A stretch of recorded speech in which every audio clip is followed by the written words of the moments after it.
Grazie al programma Erasmus, dal 1987 ad oggi, oltre 10 milioni di studenti hanno avuto l'opportunità di crescere, formarsi e lavorare in Europa. Negli ultimi anni il progetto si è esteso alle scuole superiori, guardando ai giovani cittadini nell'ottica di farli crescere in una dimensione europea, dando loro l'opportunità di imparare altre lingue, maturare a livello professionale e personale e costruire ricordi che dureranno per tutta la vita. Un bagaglio di esperienze che non conosce confini, per imparare a vedere possibilità e finestre al posto dei muri, per scoprire quanto è stimolante saper vivere al di là della propria zona di comfort. Tra gli istituti europei di istruzione superiore che fanno parte del programma Erasmus+, troviamo anche l'offerta scolastica di Castelnaudary, che dal 2018 ad oggi ha già portato 120 allievi a viaggiare e studiare in Europa.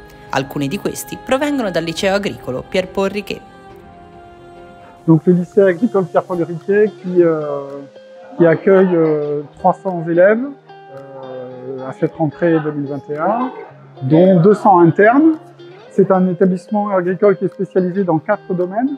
Le domaine du cheval, avec une filière de bac professionnel et de formation adulte, une filière de bac professionnel dans les agroéquipements, une filière de bac professionnel dans la polyculture élevage et une filière de bac professionnel dans les travaux paysagers. Donc sur ces 4 filières, nous formons des élèves de la 4e jusqu'au baccalauréat. Et puis à côté du lycée, toujours dans la même structure, nous avons des formations par apprentissage en BTS, donc des BTS dans les agroéquipements et dans l'analyse, la conduite de l'entreprise agricole. Et puis nous avons également des formations adultes. Nous formons un consortium, notre lycée, le lycée Pierre-Paul Riquet, lycée agricole de Castelnaudary, avec le lycée polyvalent Germaine-Tillon et le collège Les Fontanilles. Grâce à ce consortium, nous avons des bourses Erasmus+. Et grâce à ces bourses Erasmus+, nos élèves, tous nos apprenants peuvent partir en stage à l'étranger, faire des stages professionnels dans des entreprises de la filière dans laquelle ils font leurs études, depuis les 3e SECPA jusqu'au bac professionnel en général, puisque ce sont les seuls qui font des stages pendant leurs études. La mission de coopération internationale est inscrite dans la loi, c'est-à-dire que nos établissements doivent travailler à développer la coopération internationale, à travailler les mobilités des élèves et des enseignants, que ce soit à envoyer des élèves ou à accueillir des partenaires étrangers. Ça peut être sur des choix aussi, sur de l'expérimentation, sur du développement et de la recherche. Et donc on peut être amené à travailler sur toutes ces thématiques-là. Donc par exemple, on travaille sur les agroéquipements avec l'Afrique, sur le Cameroun, et on a des projets avec l'Amérique du Sud et avec d'autres pays d'Europe.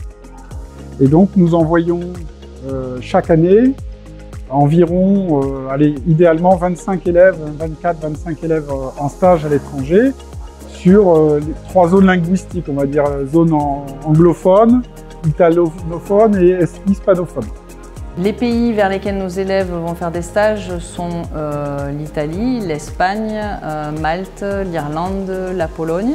On va travailler avec de nouveaux pays et l'idée c'est de développer un maximum et de favoriser un maximum de mobilité des élèves.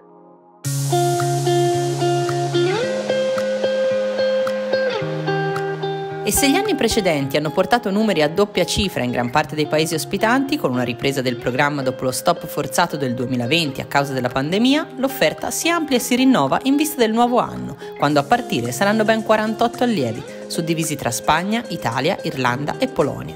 Segno che il Consorzio crede in questo progetto et nei tanti obiettivi che si propone. L'objectif des stages professionnels pour nos apprenants, c'est de découvrir la filière dans laquelle ils travaillent dans un autre pays et donc d'acquérir peut-être de nouveaux savoir-faire, de nouvelles façons de travailler et bien sûr d'apprendre la langue du pays d'accueil et de découvrir une nouvelle culture, et tout ça permet de leur ouvrir l'esprit et d'acquérir aussi une citoyenneté européenne, de prendre conscience de leur citoyenneté européenne. Sicuramente il progetto Erasmus è in grado non solo di dare maggiori competenze tecniche al ragazzo che sceglie di farne parte, ma soprattutto apre la mente, permette ai popoli di avvicinarsi e permette al ragazzo di conoscere gente nuova, gente diversa, gente che ha una cultura diversa, gente che usa la tecnologia in modo diverso, e quindi un rapporto umano profondo che si crea tra il ragazzo, spesso giovane, e colui che lo accoglie. E questo permette effettivamente di dare maggiori possibilità culturali, sociali e tecniche ai ragazzi che scelgono di fare il progetto Erasmus. Moi, j'ai décidé de faire Erasmus pour partir dans un autre pays, pouvoir voyager un peu, apprendre une autre culture et apprendre une autre langue. Je suis partie en Espagne, j'ai fait un stage dans un centre équestre. Donc j'ai appris la langue et après on apprend la culture espagnole aussi. Et voilà, c'était hyper intéressant et une très bonne expérience. Pour essayer de découvrir une nouvelle culture, découvrir autre chose que la France, de savoir ce qu'un autre pays de l'Europe justement, voilà, de découvrir, surtout de la découverte.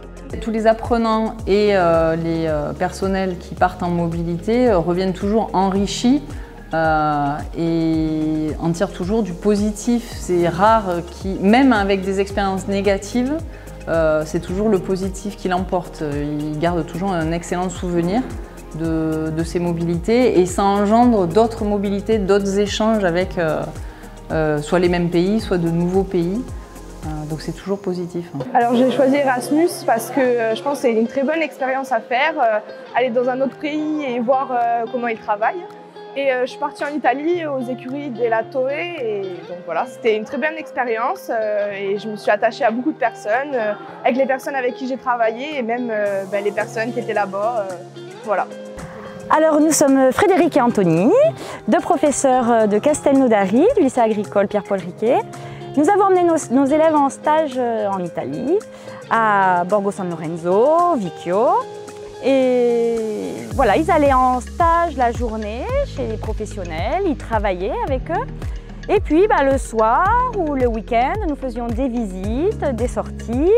Nous avons bien mangé, très bien mangé. Nous sommes sortis, on allait se baigner au lac, on a fait beaucoup d'activités, shopping. Voilà, des soirées très sympas. Des visites aussi, San Gimignano, on a Bologna, c'était magnifique. À Ferrari, le musée Ferrari, Florence. Florence, voilà. Et voilà, un super mois où voilà, les élèves se sont amusés, ont beaucoup travaillé et c'était très profitable pour tout le monde, pour eux et pour nous. Ce qui m'a plu, c'est surtout les façons de travailler. J'aimais bien comment ils travaillaient. Ils ont un mode de travail très organisé. Ce que j'aimais aussi, j'ai pu passer du bon temps avec mes amis, visiter et m'enrichir culturellement. Et voilà, du coup je recommande vraiment d'y aller.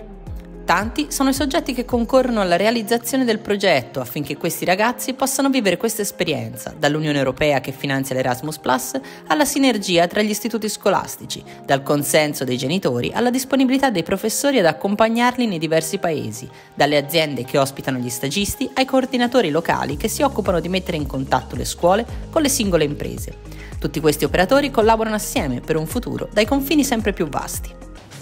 La experiencia como persona que ha buscado empresas para hacer los diferentes stages es sin lugar a dudas una experiencia inolvidable. Inolvidable tanto para los alumnos como para nosotros los profesores que buscamos esas empresas. Siempre tratamos de satisfacer al 100% las preferencias que tienen los alumnos a la hora de realizar sus stages.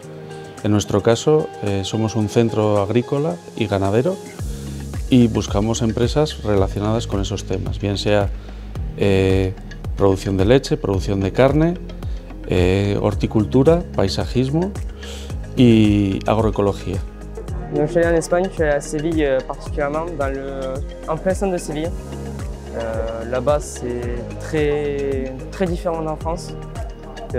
La culture n'est pas la même, rien n'est pareil, ni le temps, et c'était bien et je suis vraiment content de faire alors. Je retiens qu'en Espagne et en France, les manières de travail ne sont pas les mêmes, mais que c'est très intéressant d'y aller parce qu'on voit plusieurs façons de travailler. Este año hemos tenido 6 alumnos franceses que han hecho el stage allí y es una experiencia inolvidable para ellos le supone un crecimiento personal y también le supone un crecimiento profesional. Abren su mente a ver diferentes culturas, diferentes tradiciones y diferentes formas de hacer las cosas, que muchas veces no coincide con la del propio país. Es por todo esto y junto con una experiencia nueva de vida que tienen, que es realmente algo muy recomendable el participar en un proyecto Erasmus. En général, lorsqu'ils ont fait une première mobilité avec nous, lors de leurs études supérieures, ils cherchent à continuer les mobilités. Et ça, je pense que c'est positif parce que même dans leur carrière professionnelle, il y a des chances pour qu'ils soient prêts à bouger au niveau européen ou international ou même ne serait-ce que national. C'était vraiment incroyable au final. J'avais très peur de partir loin et ça passe très très vite. On peut même y rester encore plus longtemps, vu comment on s'éclate là-bas. On découvre plein de choses super intéressantes et je le recommande à 100%. C'était très intéressant, je recommande et voilà. Mais franchement, c'était inoubliable. Ça restera gravé dans mon cœur.